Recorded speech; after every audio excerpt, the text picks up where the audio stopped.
Hare Ram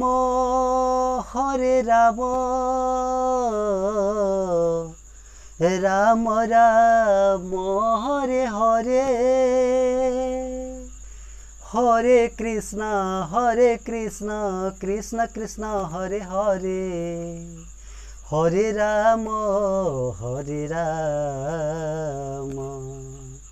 Ram Ram Hare Hare, Hare Krishna Krishna Krishna Hare Hare. Hello my dear students, मैं Sadhu sir Sadhu study centre के इस ऑनलाइन पोर्टल पर आप सभी का जो है बहुत बहुत स्वागत करता हूं। तो डियर स्टूडेंट्स, जैसा कि हम लोग जो है केमिस्ट्री जो है शुरू किए हैं और आज जो है केमिस्ट्री का दूसरा लेक्चर जो है, पिछले लेक्चर में जो है मैंने आपको जो है परिवर्तन के बारे में बताया था कि परिवर्तन जो है वो दो तरह के होते हैं, भौतिक परिवर्तन और रासायनिक परिवर्तन।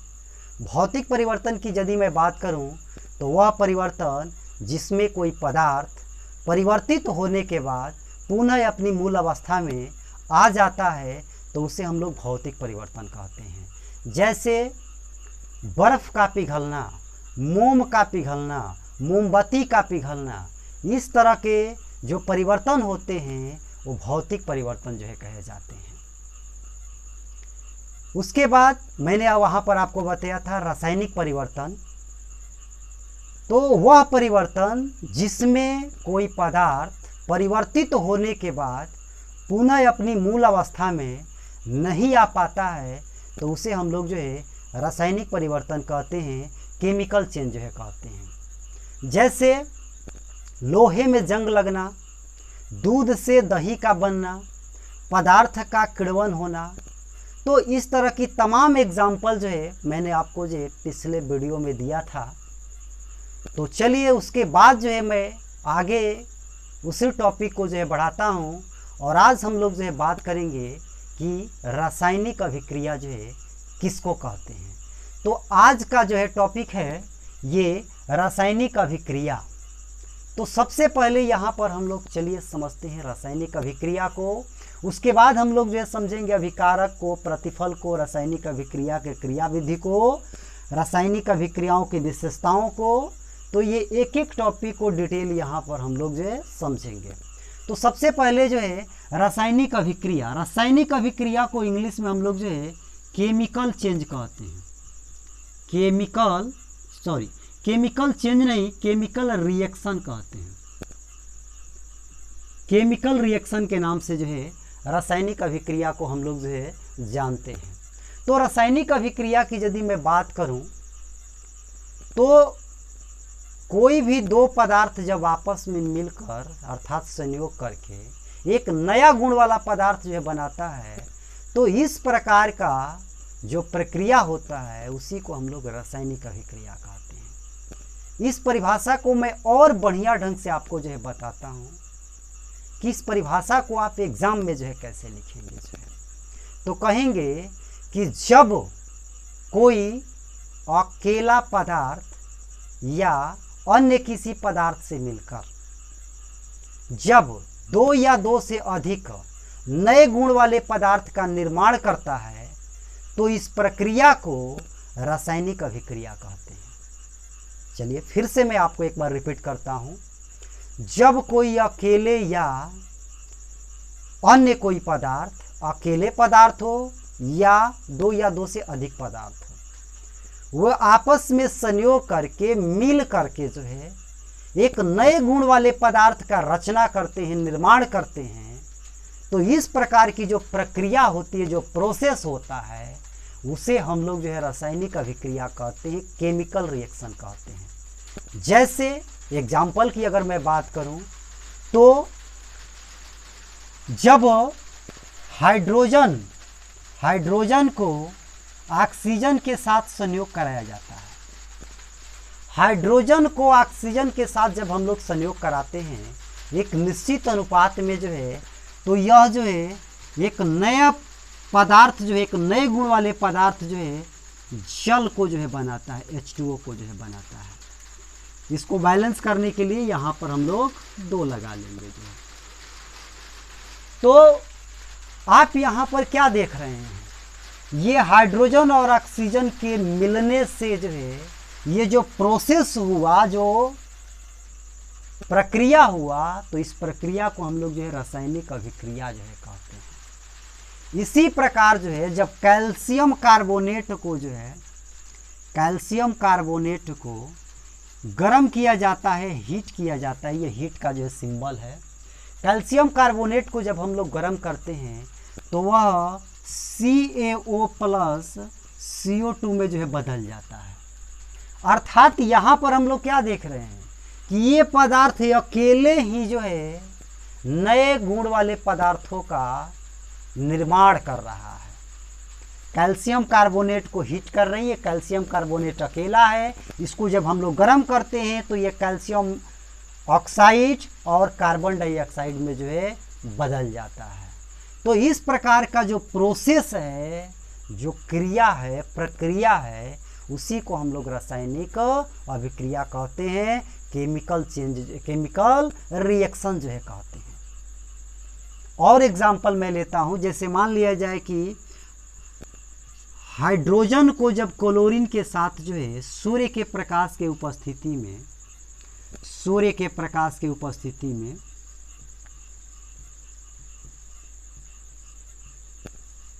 हाइड्रोजन को क्लोरीन के साथ मिलाकर सूर्य के प्रकाश में यदि हम लोग रख देते हैं इन दोनों के मिश्रण को जो है, तो हाइड्रोक्लोरिक अम्ल जो है बनता है।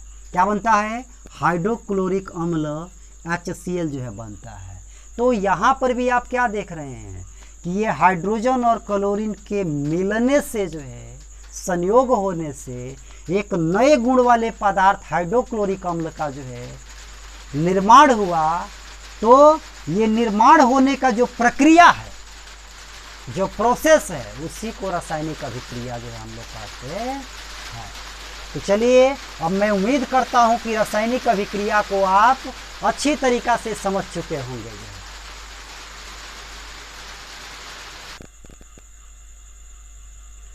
तो अब हम बात करेंगे यहाँ पर जो है अभिकारक और प्रतिफल की। तो चलिए, अभिकारक और प्रतिफल का यहाँ पे अब हम बात करेंगे। अभिकारक जिसको इंग्लिश में रिएक्टेंट कहते हैं, रिएक्टेंट, और प्रतिफल जिसको प्रोडक्ट कहते हैं।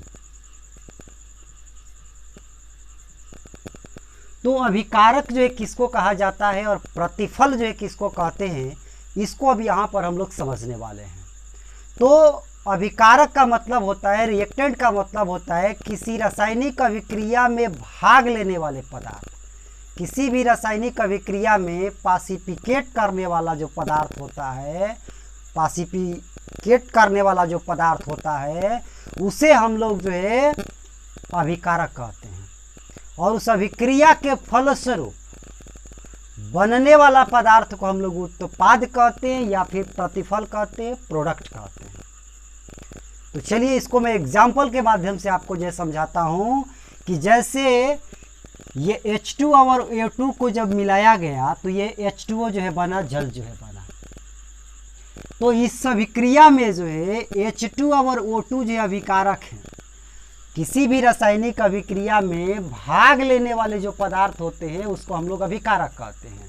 तो ये H2 और ये O2 ये क्या कहलाएंगे? तो ये आपके अभिकारक कहलाएंगे, ये अभिकारक है। और ये अभिकारक के मिलने के फलस्वरूप जो नया पदार्थ बना है, ये जल, तो ये आपका क्या कहलाएगा? तो प्रतिफल कहलाएगा, प्रोडक्ट कहलाएगा जो है। तो अभिकारक और प्रतिफल आप समझ चुके होंगे। अब आगे मैं बात यहाँ पे जो है करूँगा रासायनिक अभिक्रिया की क्रियाविधि, जिसे इंग्लिश में हम लोग जो है कहते हैं एक्शन ऑफ केमिकल रिएक्शन।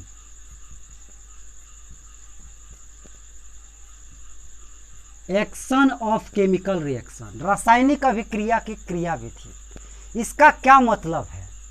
इसका मतलब जो ये है कि कोई भी रासायनिक अभिक्रिया जब होती है तो कैसे होती है, क्या उसमें ऐसा होता है जो है।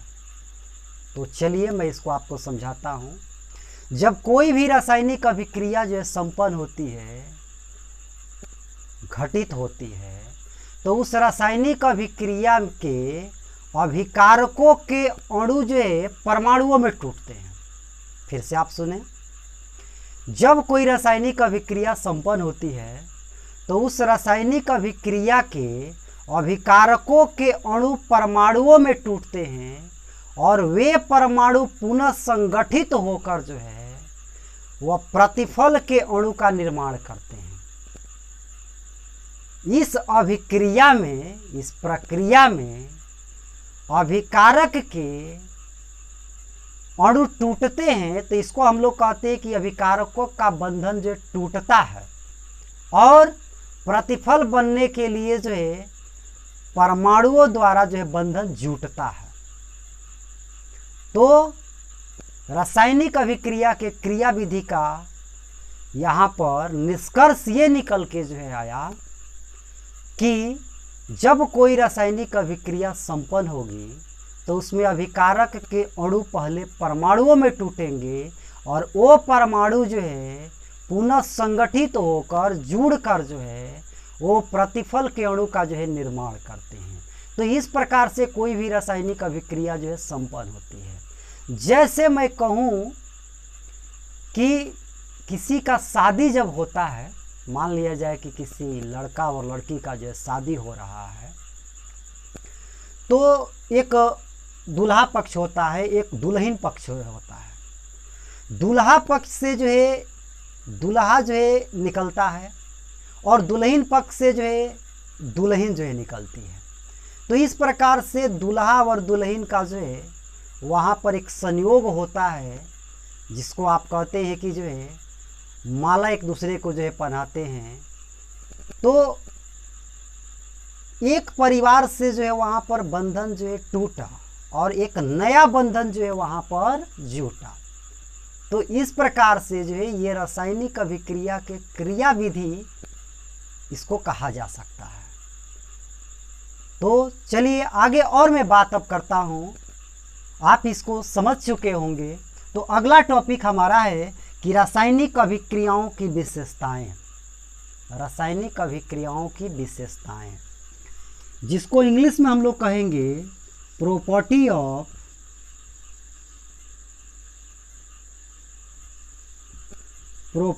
Of chemical reactions. Properties of chemical reaction, रासायनिक अभिक्रियाओं की क्या विशेषता होती है। तो रासायनिक अभिक्रियाओं की जो है निम्नलिखित विशेषताएं जो है हो सकती है। जैसे गैस का उत्पत्ति, बहुत सारी ऐसी अभिक्रियाएं होती है, जब वो रासायनिक अभिक्रियाएं संपन्न होती है तो उससे गैस का जो है उत्पत्ति होता है। जैसे अगर मैं एग्जाम्पल की जो है बात करूं, तो दानेदार जस्ता पर जब हाइड्रोक्लोरिक अम्ल या सल्फ्यूरिक अम्ल मिलाया जाता है, दानेदार जस्ता में जब हाइड्रोक्लोरिक अम्ल या सल्फ्यूरिक अम्ल को मिलाते हैं तो वहाँ पर जो है हाइड्रोजन गैस जो है मुक्त होती है। चलिए इसको ऐसे समझिए, जेडेन दानेदार जस्ता के साथ जब जो है H2SO4 को मिलाया जाता है, H2SO4 को मिलाते हैं तो ये ZnSO4 प्लस हाइड्रोजन गैस जो है मुक्त होती है। तो हमने यहाँ पर क्या देखा, हमने यहाँ पर देखा कि इस रासायनिक अभिक्रिया में जो है गैस का जो है उत्पत्ति हो रहा है। किसका उत्पत्ति हो रहा है? गैस का उत्पत्ति हो रहा है।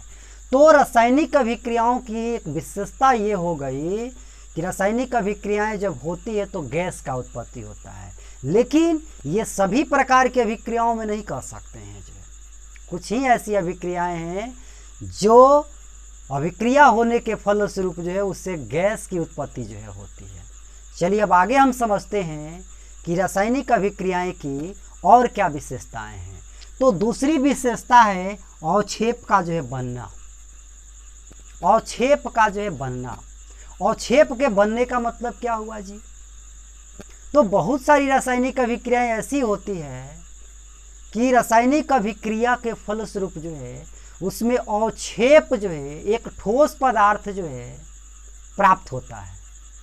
जैसे अगर मैं एग्जाम्पल की जो है बात करूं तो NaCl के जलीय विलयन में, सोडियम क्लोराइड के जो है जलीय विलयन में, NaCl के जलीय विलयन में जब AgNO3 सिल्वर नाइट्रेट के जलीय विलयन को मिला देते हैं तो हमें जो है AgCl का जो है दही के जैसा जो है अवक्षेप प्राप्त होता है।